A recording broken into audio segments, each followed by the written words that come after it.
동남아시아에서 확진자 수는 싱가포르가 1만 8천여 명으로 가장 많지만 치명률은 인도네시아가 7.45%로 가장 높다.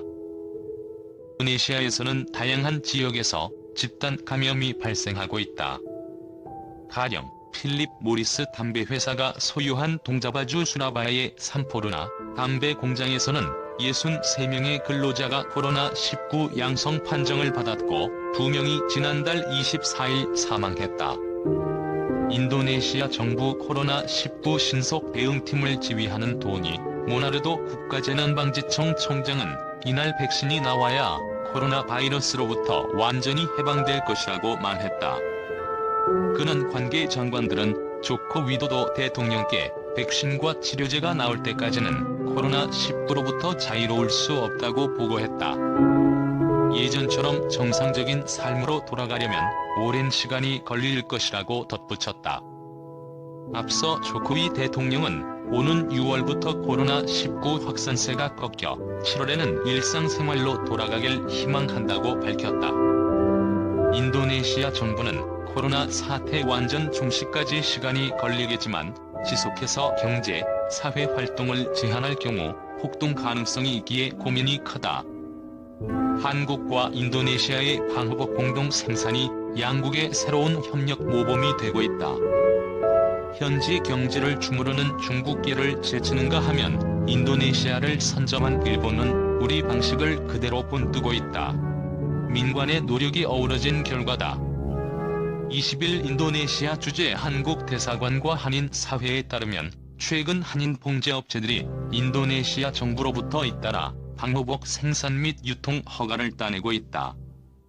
자카르타 남쪽 보고르에 위치한 주식회사 GA 인도네시아와 주식회사 BPG 등 벌써 서너 곳이 허가를 받았다.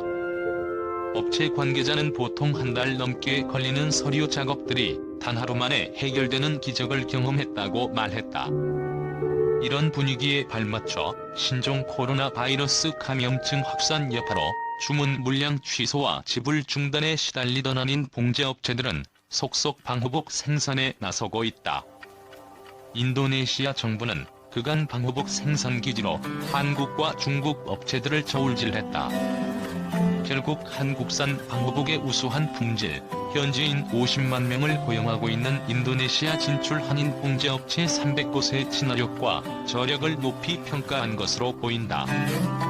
현대자동차 5만 벌, 한국중부발전 1만 벌 등 한국 업체에 잇단 선제적 방호복 기부도 한몫했다. 양국은 방호복 공동 생산 체제를 구축했다. 한국에서 원단을 들여와 방호복을 만들어 다시 한국으로 보내는 물량의 일부를 인도네시아 정부가 내수용으로 사들이는 방식이다. 의료진의 개인 보호 장비 부족에 시달리던 인도네시아는 방호복 등 의료 물품의 수출을 금지했는데 한국만 예외를 둔 것이다. 업계 관계자는 물량 배분 비율은 절반씩 정도로 얘기가 되고 있다고 말했다. 일본은 인도네시아 주재 일본 대사가 직접 한국 대사관에 연락해 한국과 인도네시아의 방호복 공동 생산 방식을 청취하고 실행에 옮길 것으로 알려졌다. 한국 대사관 관계자는 인도네시아 정부가 일본 측에 한국에게 배우라고 요청한 것으로 알고 있다라며 인도네시아 진출 일본 봉제업체를 통해 우리 같은 방식으로 방호복을 생산할 것으로 보인다고 설명했다. 한인이 방호복 협력은 국제협력의 본보기로 소개됐다. 레트노 마르수디 인도네시아 외교부 장관은 17일 특파원 대상 화상 간담회에서 한국, 일본과 함께 방호복을 공동 생산하기 위한 실용적인 방안을 마련했다고 밝혔다. 인도네시아에선 코로나19와 관련해 숨진 의료진이 40명이 넘는다. 한인이 방호복 협력은 인도네시아 의료진들의 안타까운 희생을 막는 가뭄의 단비인 셈이다. 인도네시아 정부의 한국 기업 배려는 더 있다. 바흐릴 라하달리아 투자조정청장은 17일 부카시 델타마스 공단의 현대자동차 건설 현장을 직접 방문해 현대차 공장 건설은 양국 간 약속이기에 계획에 차질이 없도록 지원하겠다고 약속했다. 지역 경찰과 공무원에게는 코로나19 관련 대규모 사회 제한 조치에 따른 단속 등을 자제해달라고 당부했다. 현대차는 이 자리에서 한국 인력 180명이 입국할 수 있도록 비자 발급 협조도 요청했다. 이날 바흐릴 청장은 자카르타 북쪽의 수출 자유지역 카비엔 공단도 들러 한인 업체들이 처한 어려움을 해결했다. KBN 공단에 입주한 봉제 공장 2곳 등 한인 업체 3곳은 15일 작업자 간 1m 거리 두기 원칙을 지키지 않았다는 이유로 23일까지 폐쇄 조치됐는데 이날 오후부터 조업이 가능해졌다. 단속 기준도 완화하기로 했다. 안창섭 제 인도네시아 한국봉제협의회 회장은 인도네시아 정부와 한국 대사관, 한인업계 대표들이 꾸린 한라인이 문제 해결에 도움이 됐다고 했다.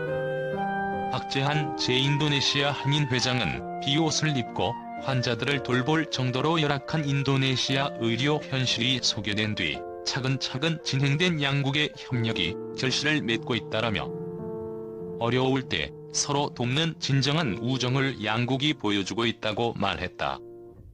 이니 장관, 전 세계의 한국 덕에 코로나 진단 빨라져 고맙다.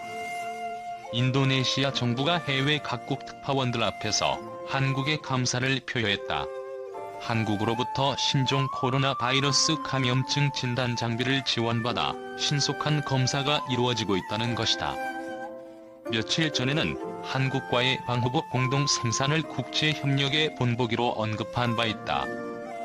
23일 오후 인도네시아 정부는 한국일보 등 수도 자카르타에 파견된 각국 특파원 50여 명이 줌에 접속하는 방식으로 1시간가량 화상간담회를 진행했다.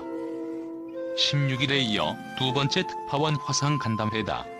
이날은 레트노 마르수디 외교부 장관과 에를랑가 하르타르토 경제조정부 장관, 위쿠 아디사스미토 코로나19 대응 태스크포스 전문가 팀장이 발표를 했다.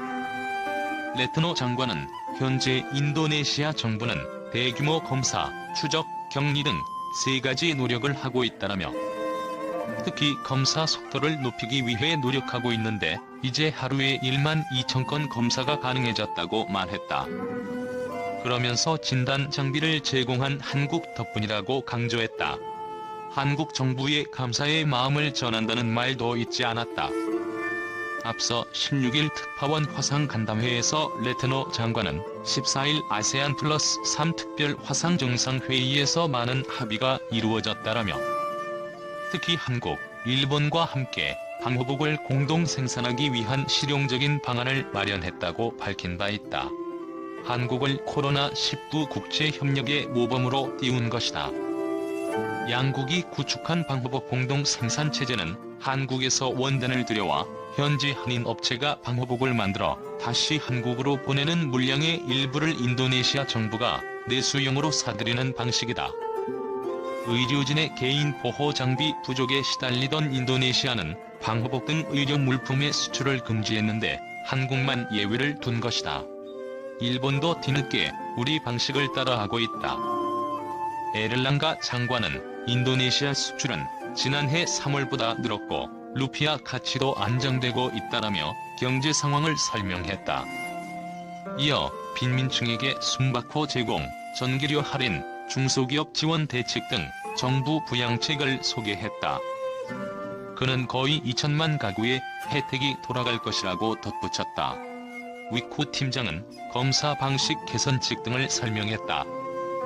이날 인도네시아의 코로나19 환자는 전날보다 357명 늘어나 7,775명이었다. 사망자는 11명 늘어 647명을 기록했다. 회복된 환자 수는 47명 증가한 960명으로 집계됐다. 자카르타는 다음 달 22일까지 대규모 사회 제한 조치를 4주 더 연장한다. 무협, 선바이미와 인도네시아의 손세정제 기부. 한국무역협회 자카르타 지부는 한국 화장품 기업 선바이미와 협력해 최근 손세정제 5,000개를 신남방 국가인 인도네시아 적십자에 기부했다고 밝혔다.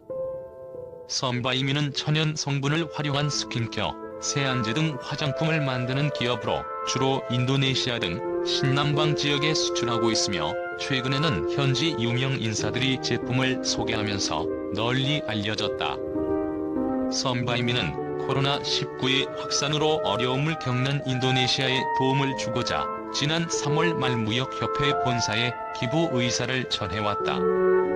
이에 따라 협회는 자카르타 지부를 통해 인도네시아 적십자와 기부 협약을 맺고 손세정제 동반과 물류까지 도맡아 일을 진행했다. 물품 전달식에는 인도네시아 전 부통령이자 현재 적십자사 총재인 유스프 칼라가 참석해 감사를 표했다. 기부된 손세정제는 적십자가 운영하는 34개 지휘소를 비롯해 바탐, 발리, 마나도 등 지역 저소득층에게 지원된다.